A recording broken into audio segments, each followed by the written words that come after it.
Update है sir IMD की तरफ से? जो बिपरजॉय साइक्लोन ऑलरेडी अरेबियन सी में है, वो नॉर्दर्ली डायरेक्शन में बढ़ता गया है। अभी मुंबई से भी काफ़ी दूर हो चुका है, तो इसका असर मुंबई के लिए भी हमें 2 दिन से स्ट्रांग विंड मिल रही थी, लेकिन उसको थोड़ा सा और ऊपर जाने के वजह से मुंबई में भी जो स्ट्रांग विंड मिल रही थी 2 दिन से, तो आपको ये स्ट्रांग विंड की भी अभी मुंबई कोस्ट के लिए कुछ चेतावनी नहीं है। और जो अभी साइक्लोन है पोरबंदर से 300 किलोमीटर दूर है, और वो साइक्लोन कराची और मांडवी के बीच में 15 तारीख को आफ्टरनून में लैंडफॉल होने की संभावना है। सर आपने कहा कि कराची और के बीच में जो है लैंडफॉल होने की संभावना है, तो गुजरात में इसका क्या इम्पैक्ट पड़ने वाला है? हम लगातार पोरबंदर की बात कर रहे हैं, कच्छ की हम बात कर रहे हैं।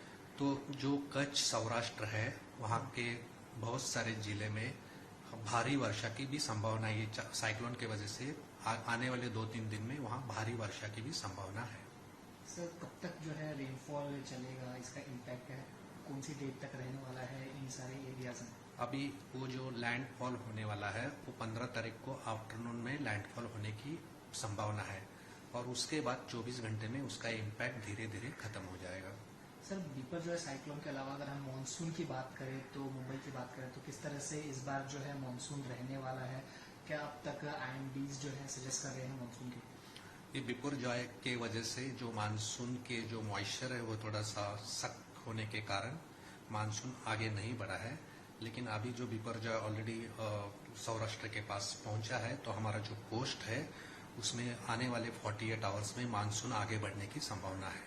सर आप कह रहे हैं कि लगातार जो है बिपरजॉय से 13 से लेकर 15 तक जो है उसका इम्पैक्ट कम हुआ है, तो क्या रीजंस क्या बता सकते हैं क्यों इसका इम्पैक्ट जो है जैसे मूव कर रहा है बिपरजॉय साइक्लोन, तो इम्पैक्ट क्यों इसका कम होते जा रहा है? जब भी साइक्लोन फॉर्मेशन होता है तो हमें पता चलता है वो साइक्लोन है, सीवियर साइक्लोन है, वेरी सीवियर साइक्लोन है, एक्सट्रीमली सीवियर साइक्लोन है। उसके जो ऑब्जर्वेशन आते हैं उसके हमें पता चलता है कि ये एक्सट्रीमली सीवियर साइक्लोन 2 दिन पहले था। अभी वेरी सीवियर साइक्लोन बनके साइक्लोनिक स्टॉर्म बनके वहाँ गुजरात कोस्ट में वो 15 तारीख के बाद हिट हो जाएगा।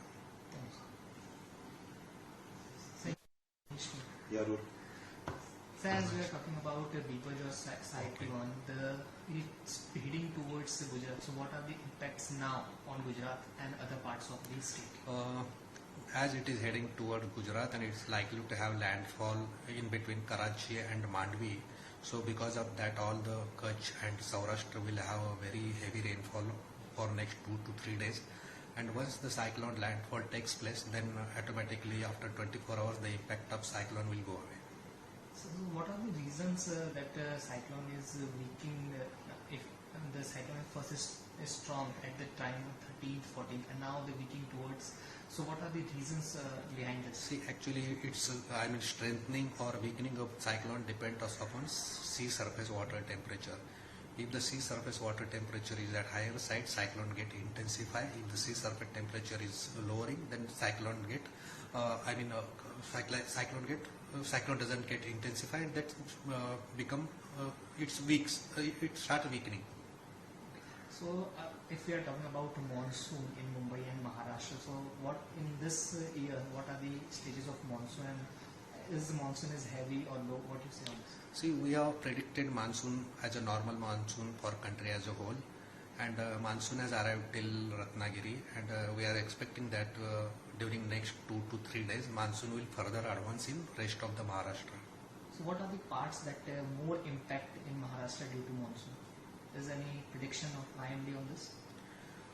IMD has already predicted it will have a normal monsoon only in the month of June. It will have a little deficit in central Maharashtra, and for the next month, for the month of July, we are likely to predict the July forecast in the last week of June. Thank you, sir.